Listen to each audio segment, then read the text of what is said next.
parlons du Covid, même si le Covid prend moins de place dans les médias.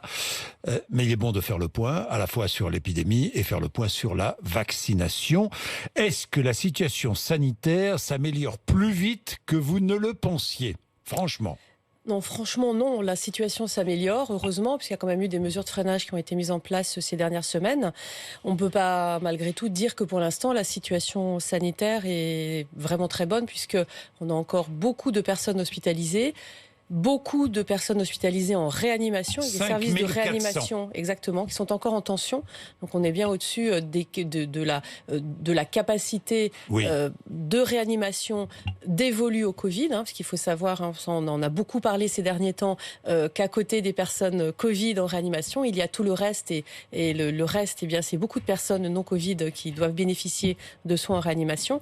Les services, les hôpitaux en France sont encore pas mal sous tension, mais il faut malgré tout voir quelques signes positifs. On voit que l'incidence, petit à petit, est en train de diminuer. Le nombre de nouveaux cas, effectivement, est en train de diminuer sous la pression des mesures de freinage qui ont été mises en place il y a quelques semaines. Vous disiez, il y a peu, l'été peut devenir un cauchemar.